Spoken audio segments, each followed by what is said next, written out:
দ্বিতীয় চাঁদ পেতে যাচ্ছে পৃথিবী। আগামী 29 সেপ্টেম্বর পৃথিবীর কক্ষপথে ঢুকে যাবে একটি গ্রহাণু, যাকে বিজ্ঞানীরা দ্বিতীয় চাঁদ বলছেন। হ্যালো এভরিওয়ান, কেমন আছেন সবাই? চলে আসলাম আপনাদের মাঝে আবার নতুন একটি ভিডিও নিয়ে। আজকে যে বিষয়টা সম্পর্কে কথা বলবো খুবই ইন্টারেস্টিং একটা বিষয় এবং আনবিলিভেবল একটা বিষয়। আপনারা বিশ্বাসই করতে পারবেন না যে আসলে কি এই বিষয়টা সত্য। আগামী 29 সেপ্টেম্বর থেকে পৃথিবীর আকাশে দেখা যাবে দুটি চাঁদ।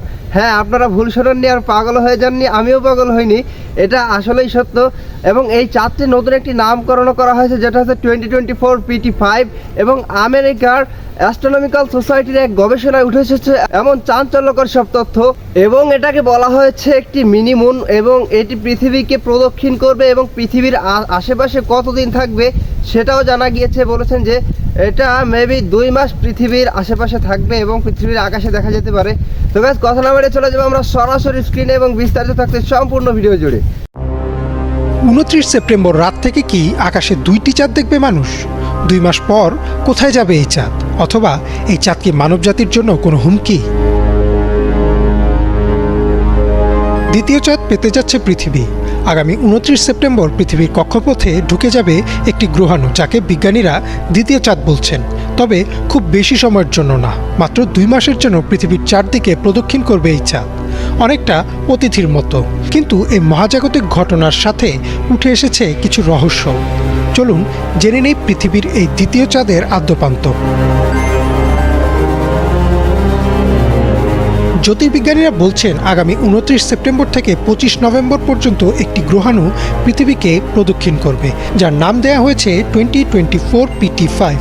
এই গ্রহাণুকে মিনি মুনও বলা হচ্ছে।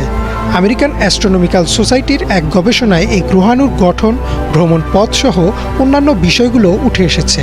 মাদ্রিদের কমপ্লুটেন্স বিশ্ববিদ্যালয় গাণিতিক বিজ্ঞান অনুষদের গবেষক কার্লোস দে লা ফুয়েন্তে মার্কোস জানান, গ্রহাণুটির ব্যাস প্রায় 37 ফুট, যা একটি 4তলা ভবনের সমান উঁচু। গত 7ই আগস্ট নাসার দক্ষিণ আফ্রিকা ভিত্তিক asteroid terrestrial impact last alarm system বা অ্যাটলাস ব্যবহার করে গবেষকরা এই গ্রহাণুর সন্ধান পান। এমন অনেক গ্রহাণু এর আগেও পৃথিবীর দিকে এসেছে, তবে বেশিরভাগ ক্ষেত্রে তারা পৃথিবীর বায়ুমণ্ডলে প্রবেশ করার সাথে সাথে শূন্যেই পুড়ে ছাই হয়ে যায়। তবে 2024 PT5 নামের গ্রহাণুটি কিছুটা ভিন্ন। দে লা ফুয়েন্তে মার্কোস বলেন, কোনো বস্তুকে পৃথিবীর চাঁদে পরিণত হতে হলে সঠিক গতি ও দিক মেনে পৃথিবীর দিকে আসতে হবে। মিনি মুনে পরিণত হতে হলে একটি গ্রহাণুকে ঘন্টায় 2237 মাইল গতিতে পৃথিবীর 28 লাখ মাইলের মধ্যে আসতে হবে বলে জানান মার্কোস। আর 2024 PT5 এই শর্তগুলো মেনেই ধেয়ে আসছে পৃথিবীর দিকে।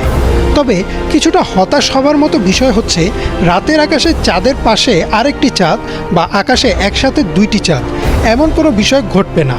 গ্রহাণুটি খুবই ছোট, আর তাই খালি চোখে দূরবীন দিয়ে এমনকি অপেশাদার টেলিস্কোপ দিয়েও এটি দেখা যাবে না বলে জানিয়ে দিয়েছেন বিজ্ঞানীরা। তবে 2 মাস প্রদক্ষিণ শেষে কি হবে এই অতিথি চাঁদের? সেটি কি পৃথিবীর বুকে আছড়ে পড়বে? এমন প্রশ্নের জবাব নাসার আরেকটি পৃথক গবেষণায় উঠে এসেছে।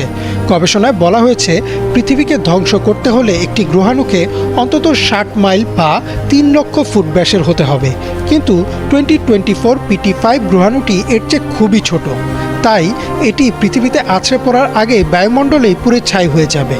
তবে এমন সম্ভাবনাও নেই বললেই চলে। নাসার গবেষকরা নিশ্চিত করেছেন যে 57 দিন পৃথিবীকে প্রদক্ষিণ করা শেষে এই গ্রহাণুটি ফিরে যাবে হেলিওসেন্ট্রিক অরবিট বা সূর্যকেন্দ্রিক একটি কক্ষপথে। তাই দ্বিতীয় এই চাঁদকে ভয় পাওয়ার কোনো কারণ আপাতত নেই। বলে রাখা ভালো যে পৃথিবীতে এমন অস্থায়ী চাঁদ এটাই প্রথম না।